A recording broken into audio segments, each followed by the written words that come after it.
This is HR in Review, a podcast dedicated to HR thought leadership, actionable advice, and all the latest developments in human resource management.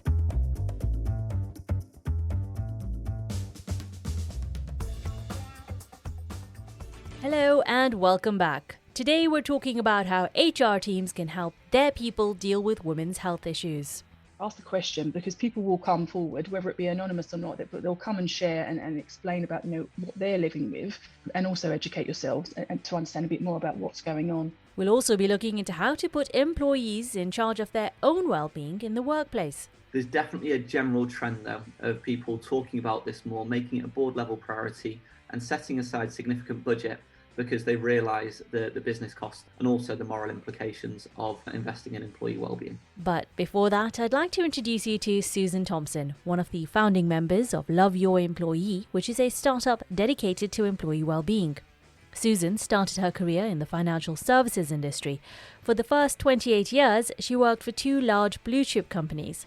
Then she moved to Nectar, which is a lead generation firm, and realised, along with the startup's founders, that employers needed a platform for their people's well-being, which is how Love Your Employee was started. Susan also teaches at the University of Edinburgh's Business School, and we started talking about how the worlds of teaching and management are quite similar. We're in a very privileged position when you're giving somebody feedback as a manager or a teacher that you can crush them or you can inspire them. And I really take that role. When I first started out, I come from a really poor part of Edinburgh, and I didn't used to use my address when I was applying for jobs because I thought they wouldn't hire me because of where I stayed. And there is an awful lot of that, whether it's your name, your date of birth, ageism, whether it's biased thinking that somebody's too young to be able to do the job. But the young people that I teach, my gosh, they are amazing. I learn so much from them. And if you look at people like Greta Thunberg and Malala Yousafzai, these young people in our society are making such a difference. So age isn't a barrier. And then equally on the other side, I'm in a different space now in my 50s, which I'm probably not comfortable in at all.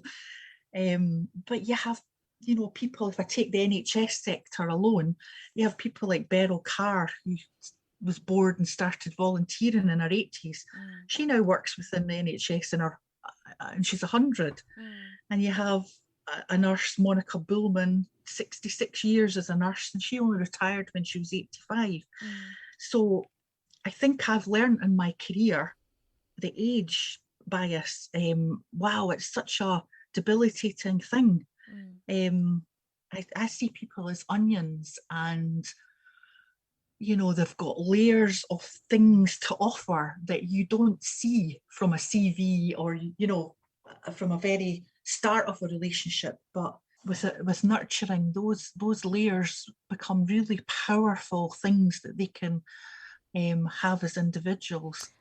Thanks. I love that. People are like onions. You mentioned breaking the bias. That was also one of the International Women's Day slogans. How do we get people to say, okay, so what if that person's 21? They are probably the right person for this job. Or so what if that person's 92? They're probably the right person for this job. How do we get that thinking going? Follow us on Twitter at HRreview or join us on LinkedIn and Facebook. It's a controversial thing for me to say, but I think often HR and the processes that we use for hiring are a real barrier to talent. And there's definitely a lot that we can do there. We've had 11 years pretty much teetering on recession and global financial crisis and wage stagnation. And it's been really difficult to match candidates to jobs, and it's all been cost driven. So we're probably going to enter a really exciting phase now where the norms for the last 11 years are really disrupted in terms of the pay that we're offering, in terms of gender reporting, in terms of diversity and being able to attract. So I think it's going to evolve naturally, hopefully. and make it actually an easier place for people to have their voices heard. Some of the best candidates, greatest people that I've had working for me haven't come via an algorithm, you know, and things like that. To sieve out lots of CVs, it's done by artificial intelligence, but actually we need people at the forefront of seeing beyond a bad interview and actually, you know, understanding that was nervousness or it, you know. Neurodiversity, sometimes you can't answer the question as it is. Yeah. And actually, neurodiversity is a great example. If you look through history at the people who have made a difference to humanity are often, you know, some kind of neurodiverse person. And to cancel and exclude that is to the detriment of your innovation and your evolving as a company and as a business. Yeah, that's so true. And I wonder, what would you say are some of the worst processes within HR that could be changed because they're actually hampering bringing a more diverse workforce? Sometimes it's so many stages devolved from the actual business.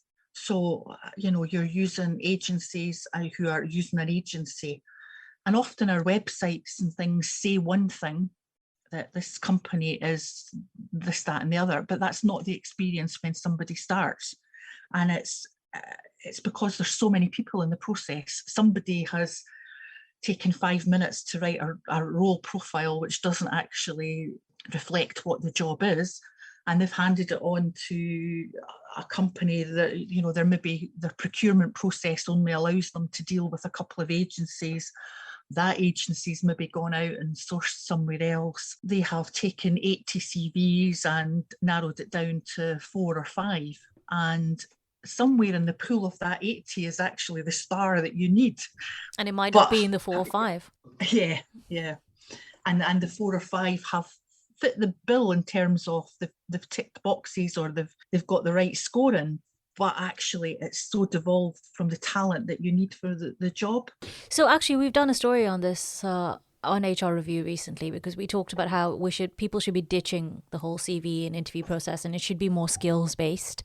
But then how do you get that? Because obviously I found that tough to understand how it would be actually implemented, because how do you start from skills based rather than CV? Because surely you want someone who actually has some link to your organization or to its values. Yeah, so there is a place for testing, there is a place for competencies, you know, in terms of ability to do the job, depending on what that role is, and testing. But the big thing that's missing is ethics and morals, particularly when you're recruiting at management level and senior management level. You know, the leadership criteria, and there's a big deficit or a big hole in leadership. You don't test people's morals and ethics. It's a difficult thing to do, but it's not impossible. Yeah. And the company decisions, profit is just not what a business is about these days.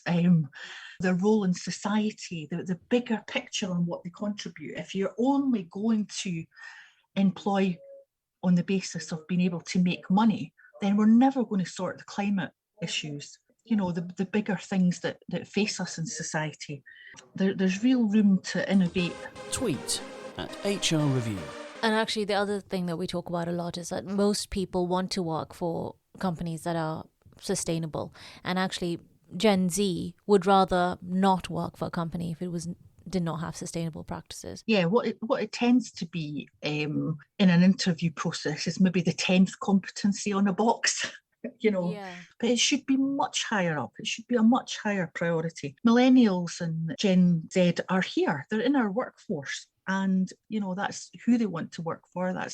There's a bit of a mismatch, I think, between our boards, our executive, and the workforce that we have now. And I think also all of that does add to an employee's well-being all round, because, you know, if you're happy with how your company is being run, if you're happy with the morals and the ethics that your company has, then you're more likely to enjoy working there because you feel like you're contributing to society. If you're working for a company that's, I don't know, a gambling company, for example, who's preying on young people with no money, that's not going to give you job satisfaction, is it? Because you know every day you're going into work and you're doing something that's terrible for society. Yeah, there's a real mismatch. And also from an individual point of view, if you've got a company, particularly for women, if you've got a company that nurtures you and is engaged in your progress as not just a worker, but as a human, you have somebody who's got your back and encouraging you, and that you know that there's actually career paths there that are open to you. Not only are you happy day to day to come in, but you've got aspirations to stay. I think it's also about mentorship within companies, isn't it? Because mentors can help female managers or middle managers become leaders simply with encouragement, and also changing certain practices within the company. Yeah. For example, meeting times and how meetings are run. I spoke to a man on this podcast, Steve Butler from Aspire, and he said that in his company, they've removed the masochistic culture that they had. So when people came in, everybody did a little well-being check or emotional check.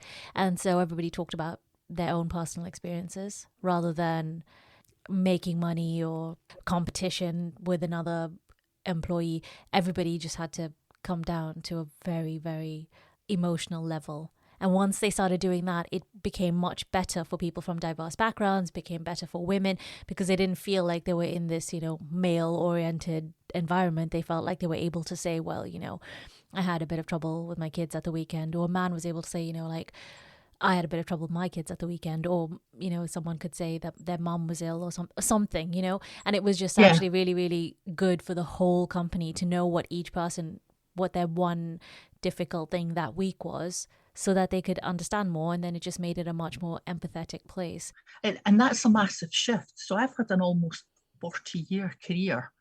And oh my gosh, at the start of my career, you never cry in the workplace. You would never, your feminine traits were hidden. And to hear men talk about emotion, which happens regularly now, is a really positive shift.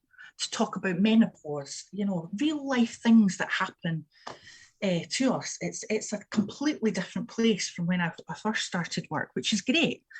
And I have to say, a couple of the best role models I've had in my career have been men, because it's made me think differently. It's made me, would I tackle that this way?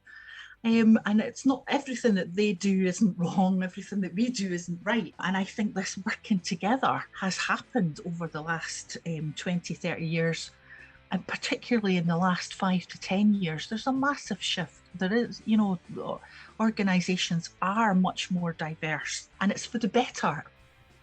Susan Thomson from Love Your Employee.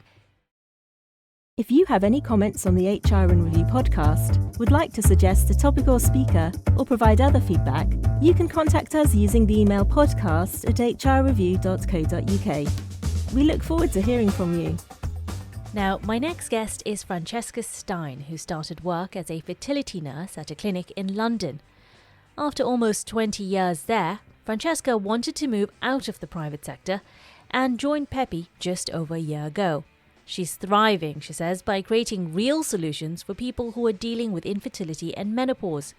We also talked about endometriosis, which is a long-term condition that affects women, causing heavy periods. If left untreated, endometriosis could cause bowel issues, infertility, anemia, depression, weight gain, among a host of other health concerns. Francesca told me this is why she feels educating employers is important. Having to live with this and deal with this right up until they hit the menopause, when they no longer menstruate. So it's really, really takes its toll on people. And I think that's why we're trying to support and raise awareness as much as we can, because often people don't talk about it, because it's, talking about periods and period pain is not something, that women generally feel comfortable talking about. And they don't know often that, having a period that is really painful and really heavy is not normal. So it's just not the subject is just not brought up. So we're just trying to raise awareness and support, and and letting people know that it's not just, okay, you're diagnosed with endometriosis now, but it potentially will impact your fertility and your mental health. And actually, it's only recently that people have started to talk about endometriosis. I've heard all these really scary stories of people taking years before they're diagnosed, 2-3 decades. People take a very long time before they're finally listened to. And I wonder if that's because a lot of research is done by men, and I don't think they always understand the impact of extremely heavy periods and extremely painful periods. Yeah, I think more people are talking about it now. So, it often only takes a couple of people to come out and talk about it and say, look, I'm living with this is what it's doing to me. And other people say, well, yeah, actually, I've got it too. And I think but yeah, there's not much research done into the impact of menstruation and periods. So I think you're right there where you say that it's not always been looked at or talked about in the past, but I think there is a shift, and I think that there is a lot more people saying, look, I live with this condition and I'm not ashamed, and let's talk about it. What's interesting is Peppy's done some research and found that less than 10% of employers offer endometriosis support for their employees.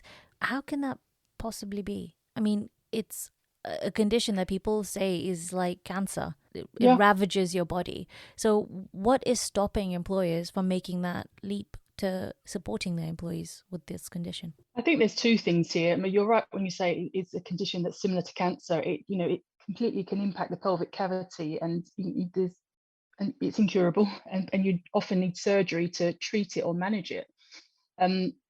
So I think there's two things. People don't often want to talk about periods and period pain, especially in the workplace. So it may be employees, are embarrassed to talk about the subject. So therefore the employers, are not thinking about that they need to offer the support.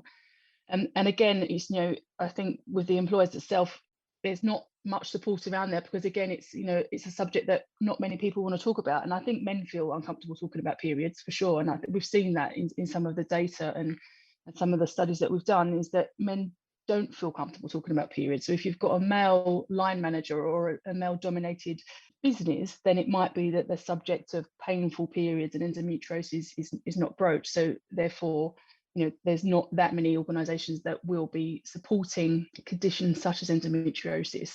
Realistically, 1 in 10 people suffer. So there's going to be a whole heap of the workforce that are affected by endometriosis. That's ridiculous though, isn't it? I mean, just because your line manager's male, it doesn't mean that they shouldn't be able to talk about endometriosis. I'm sure this isn't the case everywhere. So what do we do then? How do we ensure that these conversations are had? Yeah, I think the main thing is to raise awareness and to talk about them, and to start broaching the subject. It is difficult, I think men, this is not anything against men, of course, but I think men predominantly haven't talked about these things and haven't needed to talk about these things before, and it's a new area for them as well. So we need to just raise more awareness, talk about it more, encourage people to discuss it, create supportive environment, to have a support group, particularly that talks about women's health issues potentially, and that can bring these subjects up and educate. That is the key thing here, because people just don't know. There's still lots of people out there that don't know what endometriosis is or what the impact it has. So so providing some education about what it is, what it can do, and why we need to support people who do have it. And when you say the impact it has, I mean, one of the impacts, besides the fertility issues and a whole host of other issues like pain and heavy periods, there's also mental health issues, because people who have endometriosis could really suffer significantly, both hormonally and also from the impact of the illness itself on their bodies. Yeah, absolutely. It's debilitating. And to go through what you experience every month with the menstrual side of it, and then, the surgery, the treatments, the not knowing, and just constant chronic pain, it completely takes its toll. So I suppose one of the easier discussions to be had then is mental health, and perhaps maybe that would be one way of employers helping their employees with endometriosis, because it's a bit easier to talk about maybe. That's true. There's a lot more employers that do support mental well-being. There's a step in the right direction, but obviously there's things that factor into our mental health, and so endometriosis will be one of those things. What advice would you give to businesses who are looking to change their or revitalize their provision for staff?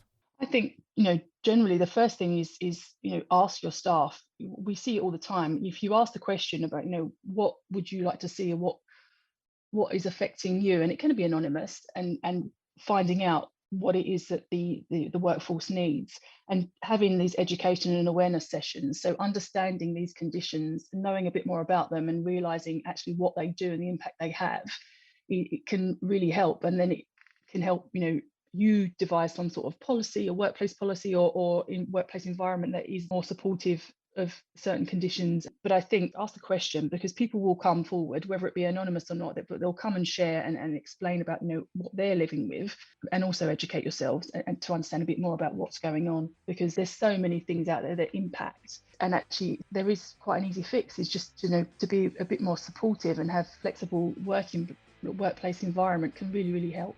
Francesca Steyn from Peppy.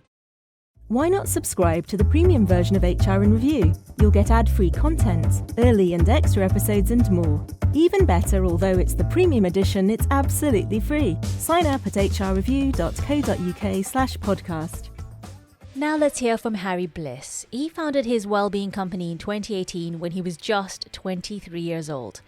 He had worked at a healthcare provider and found it was not inclusive or accessible. Harry felt he could do better, so decided to create Champion Health.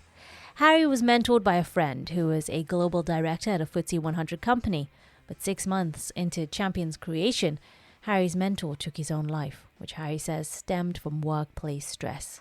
Harry told me his mentor James's legacy is what drives his business.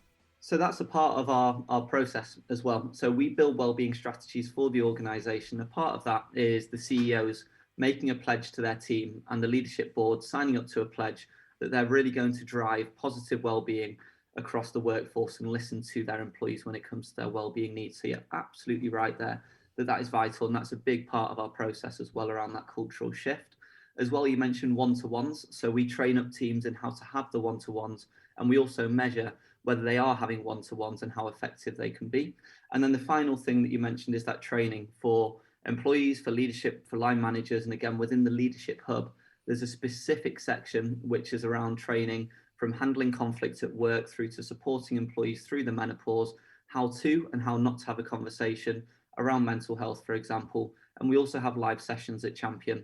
And so you've got that human interaction as well. And you mentioned that you left a previous healthcare provider to create your own. What was it that made you leave and made you want to start something like this? It was not inclusive and not accessible. And so when I started this conversation earlier, I was saying that the Champion mission is to make things more inclusive, more accessible, more engaging. And really, they were targeting the top 1% within the organisation. I really don't like the term the top 1%, but they were looking at C-suite. They were looking at directors' wellbeing, doing really big health checks on them. And from a moral standpoint, that just didn't sit right with me, that we were valuing some people's health and well-being above others, dependent upon their salary brackets. And that was really the mission for me, was to create that Netflix of well-being, whereby everyone has got access to well-being support, to the world's best academics, to the world's best advice within one unified place. I mean, how open do you think are businesses to having platforms like this? Not just Champion, but any. Do you think that businesses since the pandemic have become more open to it? Has it been easier, for example, in 2021 to convince them than it was in 2018? Or we've had huge traction. I can't speak on behalf of other providers, but we've had huge traction with wellbeing platforms, because we need to look at the employee experience beyond the traditional working hours. We need to look at it beyond working hours and to support their friends and family as well. And that's something that Champion have also launched around friends and family access at no extra charge for organisations. And so the traction we've had has been extremely positive. We have seen a change in that conversation over the last few years, and organisations now realise that it's really important to focus on employee wellbeing within their employee value proposition. But some organisations were incredible and they were prioritising it before the pandemic, for example. So I wouldn't say that every organisation is now focusing on it, or everyone's focusing on it more than they were before.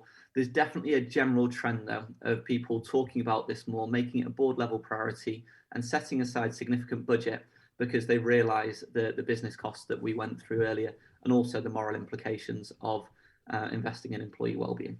And companies that have been doing this for longer, so before the pandemic showed that the effects of burnout and overworking was untenable, have you found that those companies have more productivity and employees who are happier? Yeah, so over time we do see trends and we see impact within those organisations. So one piece of data, for example, states that 94% of employees value their organisation more after providing a wellbeing platform to them. 98% improve their understanding of their mental health, and 93% improve their home and their work life. So they're just 3 examples within there. But if we also look at what the research is stating from the likes of Deloitte Thriving at Work reports, there's an average return on investment by looking at proactive wellbeing of 5 to 1.